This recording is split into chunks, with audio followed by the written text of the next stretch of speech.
Hello बच्चों, good morning. क्या हाल है?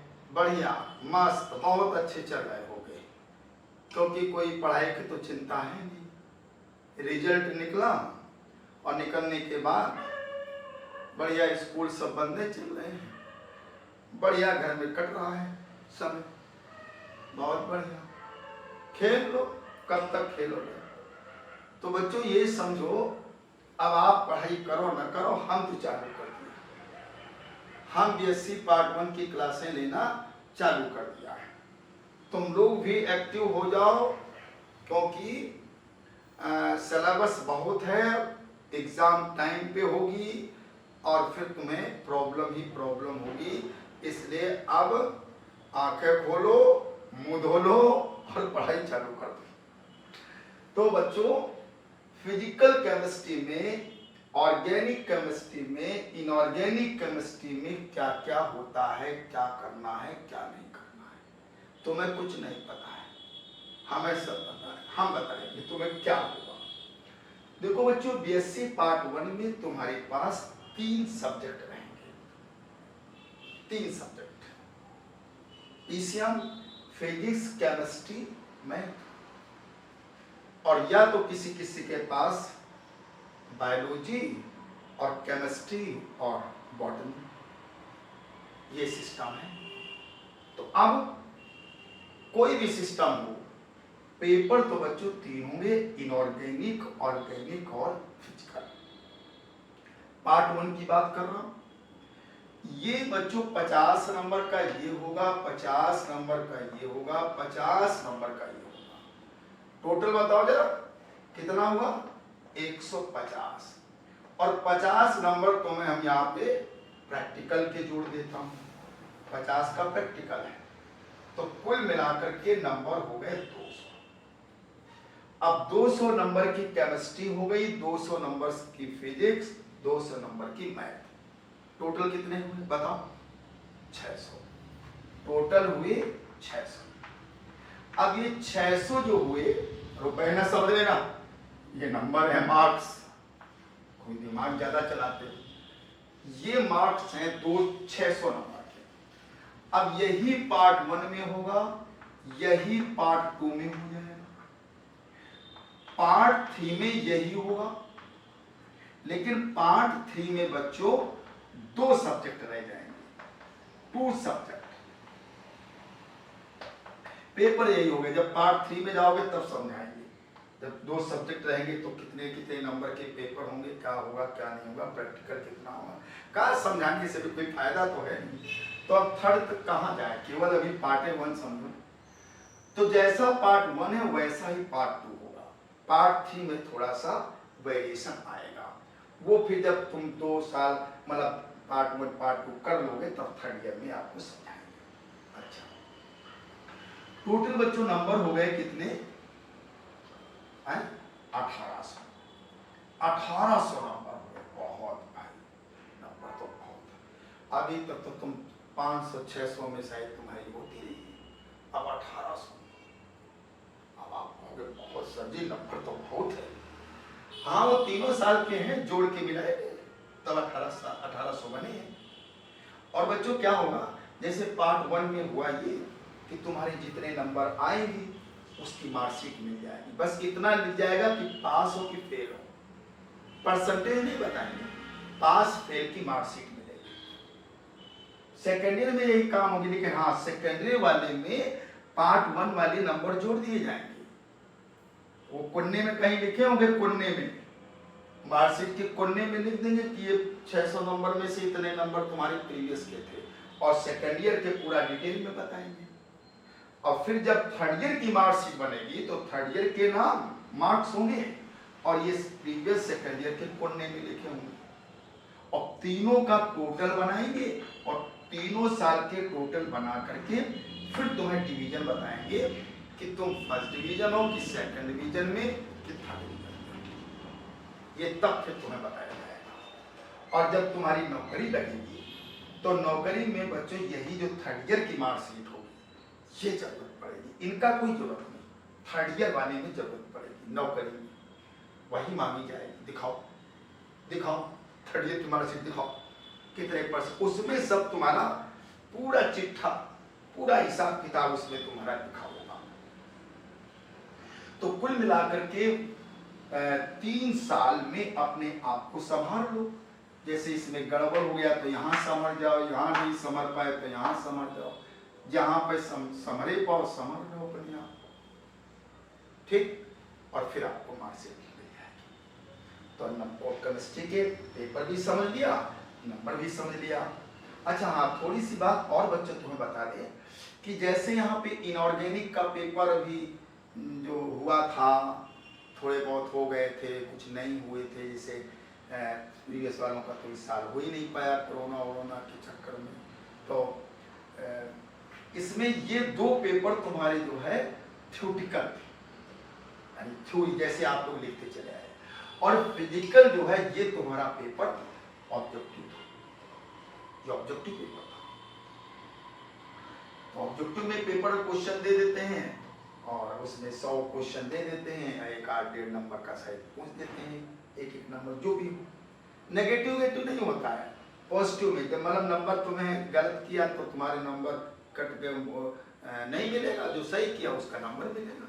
अगर नेगेटिव मार्किंग करें तो बहुत से के तो नेगेटिव मार जाए, बहुत से, क्योंकि बहुत कम लोग ध्यान देते हैं पढ़ाई लिखाई में, क्योंकि अब तो सब बड़ा सिस्टम खराब चल रहा है पढ़ाई लिखाई का, पढ़ता लिखता कोई नहीं, कुछ लोगों को छोड़कर। तो ये समझ गए कहानी। अच्छा चलिए, ये समझने के बाद अब हम लोग अपने चैप्टर की तरफ मूव कर रहे हैं। देखिए जरा मूव कर रहे हैं। तो सबसे पहले बच्चों हम चैप्टर उठाएंगे, चैप्टर नहीं पहले किताब उठाएंगे। किताब उठा रहा हूं ऑर्गेनिक, और ऑर्गेनिक में चैप्टर उठाएंगे general organic chemistry and reaction mechanism. अब जनरल ऑर्गेनिक केमिस्ट्री में बच्चों, अब तुम्हारी किताब में कोई दूसरा लिखा होगा, बॉन्ड नेचर, ये कुछ दिए हों, लेकिन चैप्टर का नाम कुछ भी हो, लेकिन पढ़ाएंगे वही जो तुम्हारे सिलेबस में है। तो बच्चों जीओसी में हम लोग तो जनरल केमिस्ट्री कह देते हैं, जनरल ऑर्गेनिक केमिस्ट्री। अब कई नाम है, कोई कहीं कुछ लिख रहा है, कहीं कुछ लिख रहा है, क्या मतलब वो चीज समझो जो आपको पढ़ना है, वो चीज हम पढ़ने जा रहे हैं। तो बच्चों इसमें जो है आपको जीओसी में पढ़ना है, जैसे बॉन्ड फिशन है, इलेक्ट्रोफिलिक मतलब रीजेंट क्या है, न्यूक्लियोफिलिक रीजेंट क्या है, रेजोनेंस क्या है, इंडक्टिव इफेक्ट क्या है, हाइपर कन्जुगेशन क्या है, इंटरमीडिएट्स में कार्बोनियामाइन कार्बेनाइड्स क्या है। इस तरीके से ये जीओसी में आता है, और यहाँ से करीब आपको 4, 5, 6 नंबर 7 नंबर तक के क्वेश्चन आ जाते हैं। फिर रिएक्शन मैकेनिज्म इसी से जुड़ा हुआ होगा, तो हम लोग रिएक्शन मैकेनिज्म जैसे हाइड्रोकार्बन जब पढ़ाएंगे तो हाइड्रोकार्बन में एडिशन वाली रिएक्शन जोड़ देंगे, वहां मैकेनिज्म पढ़ाएंगे। फिर सब्स्टिट्यूशन की बातें आएंगी तो एरोमेटिक में होती तो वहां मैकेनिज्म बताएंगे। तो यहाँ हमें मेन जनरल ऑर्गेनिक केमिस्ट्री बताना है, ठीक है। तो हम स्टार्ट करने जा रहे हैं, आप लोग पेन कॉपी निकाल लो, साथ साथ लिखते चलो, क्योंकि लिखना बहुत जरूरी है। प्रवचन नहीं कि कान से सुने दूसरे कान से निकाल दिया, फिर पढ़ना, फिर वीडियो खोल दिया, तो ज्यादा आंखें बर्बाद ना करो, दिमाग को लगाओ। और दिमाग को लगाने के लिए वीडियो को एक बार देखो सिर्फ बस, और एक बार देखो उसके नोट्स बनाते चलो, फिर कॉपी से पढ़ो, आंखों पे ज्यादा जोर ना दो, ठीक है। बात समझ रहे हो? तो आप लोग निकलो कॉपी किताब निकालो, हम चालू होने जा रहे हैं। चलिए, तो सबसे पहले बच्चों हम बात करेंगे जीओसी में। जीओसी में हम लोग स्टार्ट करेंगे बॉन्ड फिशन से लेते हैं।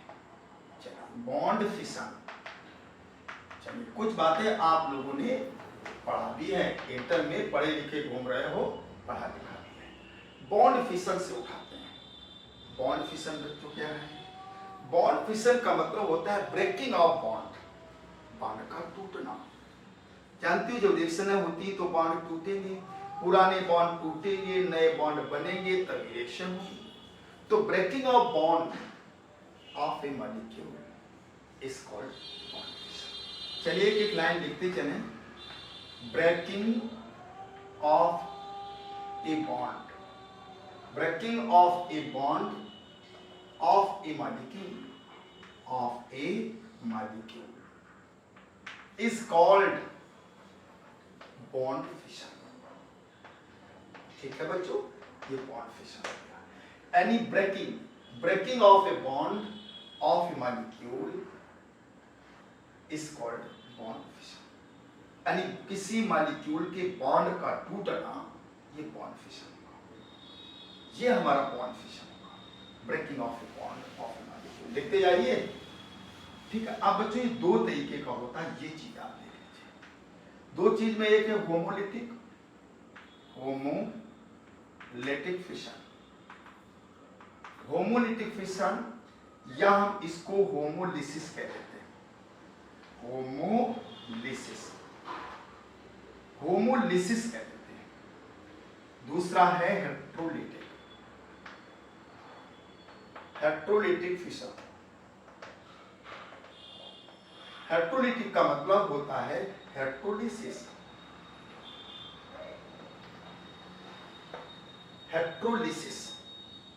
हेट्रोलिसिस या हेट्रोलिटिक फिशन. अब एक एक को हम उठाएंगे. सबसे पहले हम लिखेंगे homolytic fission. Clear? Homolytic fission. बच्चों हेडिंग डालो, होमोलिटिक फिशन. Homolytic fission. चलिए देखिए, होमोलिटिक फिशन में जा रहा हूं. होमोलिटिक फिशन, बहुत बढ़िया. होमोलिटिक फिशन के बारे में होमो जैसे ये है ए और ए, और यहां पे ऐसे एक इलेक्ट्रॉन की शेयरिंग हो रही है, और इसी में होमोलिटिक फिशन हो गया. होमोलिटिक फिशन अपने आप नहीं होगा, किसी की प्रेजेंस होगी, डिमांड होगी तब होगा. ऐसा थोड़ा कि कोई ये अपने आप होमोलिटिक हो गया, ऐसा नहीं. सनलाइट पड़े या हीट पड़े या कोई उसको डिमांड करे, कंडीशन हो. अब बच्चों क्या होगा कि होमोलिटिक का मतलब होता है सिमेट्रिकल फिशन. सिमेट्रिकल जानते हो?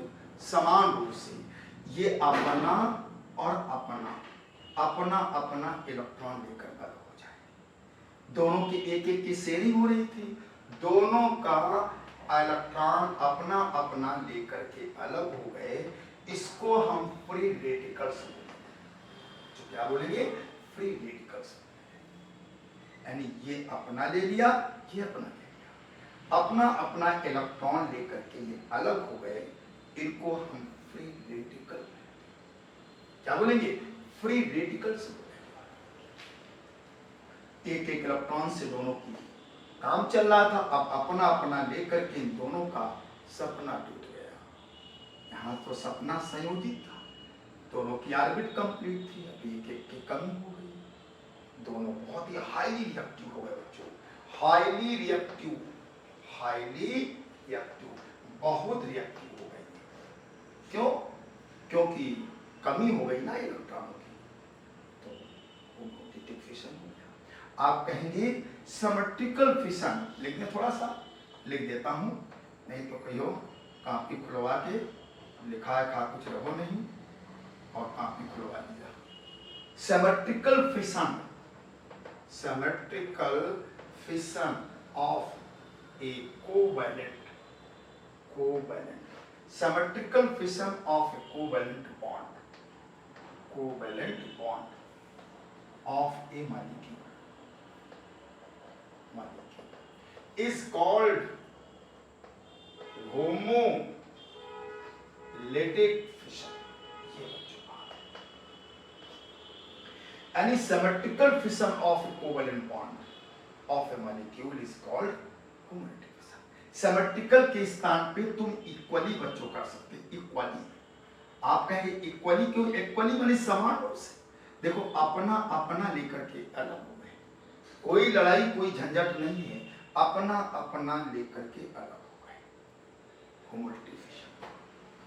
जैसे कुछ हम आपको एग्जाम्पल दिखाऊं तब आपकी बातें और स्ट्रांग होगी. थोड़ी सी बात आपको मैं और समझाऊंगा. क्या देखिए,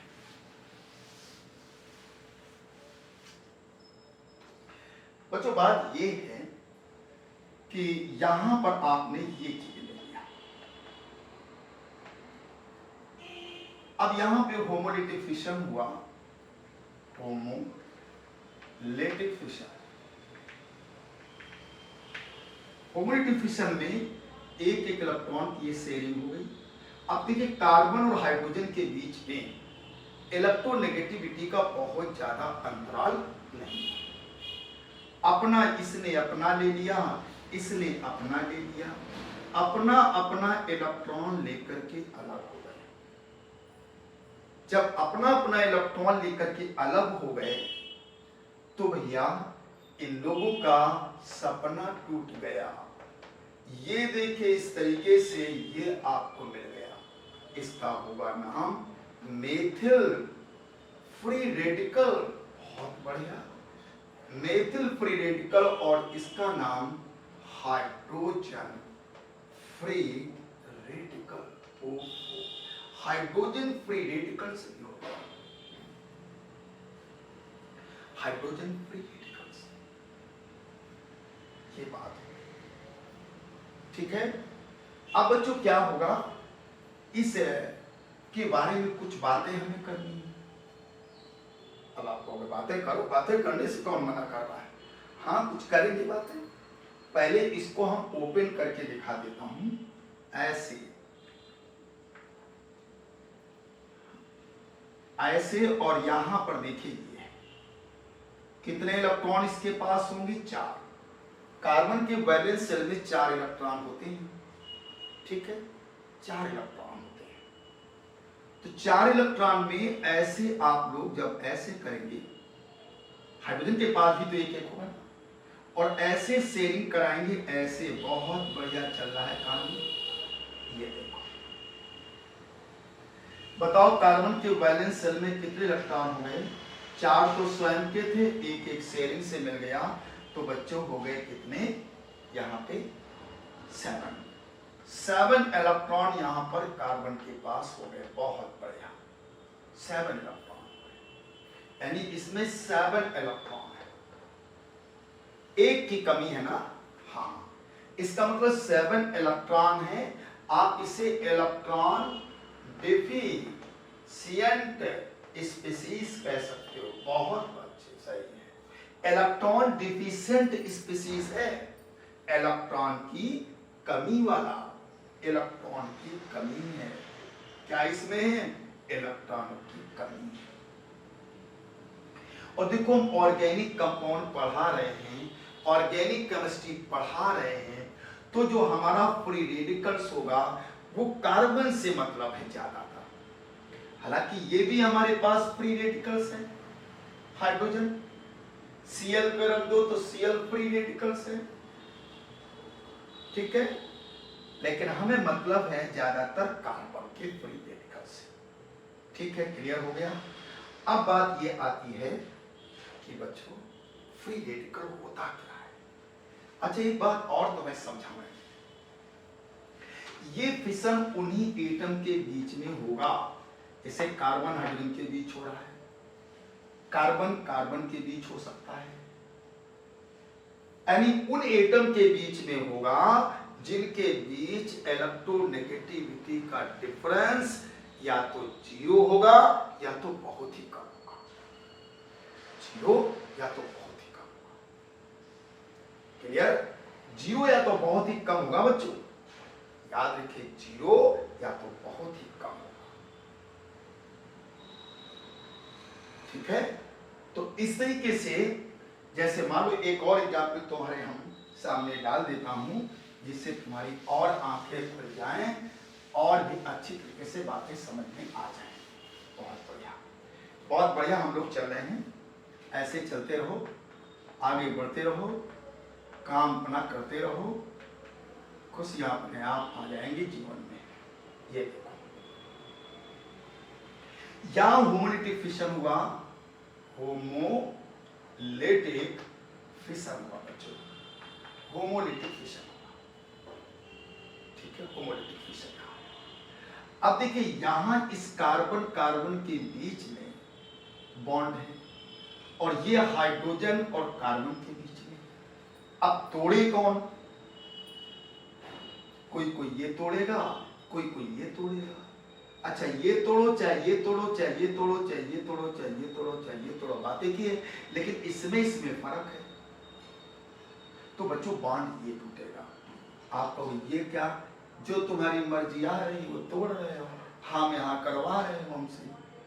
ऐसा नहीं बच्चों, हमारी मर्जी नहीं चलेगी। जो कंसेप्ट है, जो रूल है, वो हम बता रहे हैं। क्यों ये टूटेगा? देखो ऐसा है बच्चों कि इस कार्बन और हाइड्रोजन में थोड़ा सा मनमुटाव है। मनमुटाव जानते हो? थोड़ा इनके बीच लड़ाई चलती है, क्योंकि इनके दोनों के बीच इलेक्ट्रोनेगेटिविटी में थोड़ा डिफरेंस है। अच्छा यहाँ कार्बन कार्बन है, तो कार्बन कार्बन के बीच में कोई किसी प्रकार का कोई लड़ाई नहीं है, कोई झंझट नहीं है। इस बॉन्ड में कोई स्ट्रेन नहीं है, कोई तनाव नहीं है, कोई झुकाव, कोई खिंचाव, कोई बहाव, किसी प्रकार का कुछ है ही नहीं। केवल इसमें है इनमें।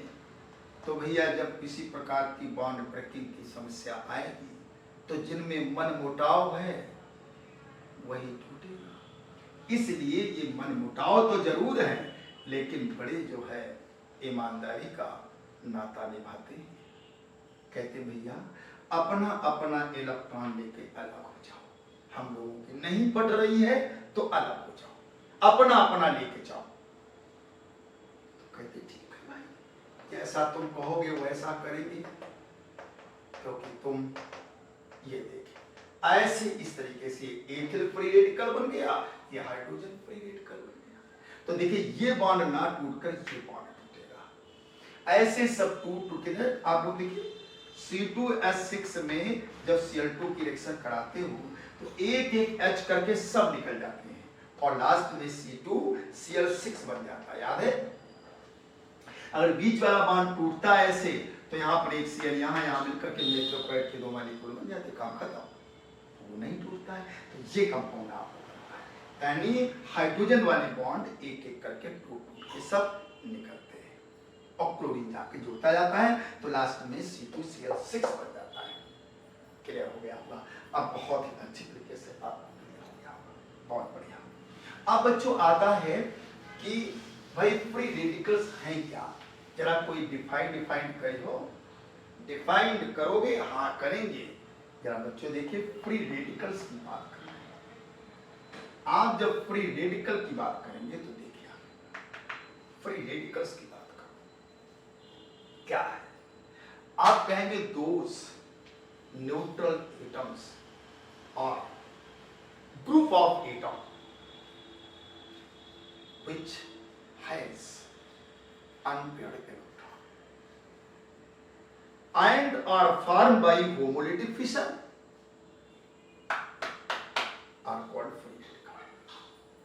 यानी कहेंगे the atoms, ऐसे भी लिख सकते हैं the atoms or group of atoms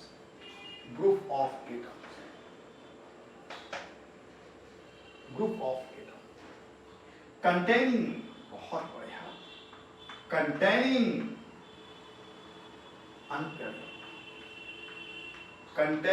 unpaired electron। अभी आपने बनाया था ऐसे, देखिए यहाँ पे ऐसे बनाया था, ऐसे H और H, इसके पास एक इलेक्ट्रॉन फ्री था फ्री, ये अनपेयर्ड इलेक्ट्रॉन है। containing unpaired electron and formed by homolytic fission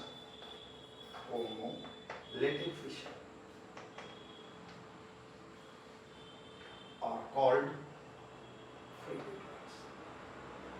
free radicals बच्चों से बोलते हैं, क्या बोलेंगे? The atoms are group of atom containing unpaired electron and formed by homolytic fission are called free radicals। आप उन्हें फ्री रेडिकल्स बोलेंगे, फ्री रेडिकल्स, फ्री रेडिकल्स। ठीक है। अब फ्री रेडिकल की कैरेक्टरिस्टिक पॉइंट क्या है? ये कैरेक्टरिस्टिक पॉइंट हमारे नेक्स्ट वीडियो में आएंगे। पहला लेक्चर था, मैंने बहुत ही शॉर्टकट में आपको समझाया है। और अब कैरेक्टरिस्टिक पॉइंट को अगले वीडियो में हम डालेंगे। तो अब पढ़ाई करना स्टार्ट कर दो, क्योंकि बहुत हो गया, 2 महीने तक होने जा रहे हैं, तुम्हारे रिजल्ट निकले और रिजल्ट निकलने के बाद तो तुम सो गए, पढ़ाई भूल गए और आप मस्ती से घूम तो नहीं रहे हो, घर में मस्ती से बैठे हो। तो इसलिए अब जागो, उठो और एक्टिव हो जाओ पढ़ाई के लिए, क्योंकि एग्जाम अपने टाइम पे होगी, आपके लिए प्रॉब्लम। इसलिए फटाफट आप पी स्क्वायर केमिस्ट्री का ऐप डाउनलोड करिए। डाउनलोड करके सारे लेक्चर आपको पी स्क्वायर केमिस्ट्री ऐप में मिलेंगे और आप वहीं से पढ़ाई स्टार्ट होगी। इसके बाद ऑफलाइन होगा तो आपकी जो है ऑफलाइन की बातें वहीं से स्टार्ट कर दी जाएंगी। जो फीस आप डिपॉजिट करोगे ये फीस आपकी ऑफलाइन में एडजस्ट कर दी जाएगी। Okay, thank you very much. आप पढ़ाई करते रहिए और आगे बढ़ते रहिए।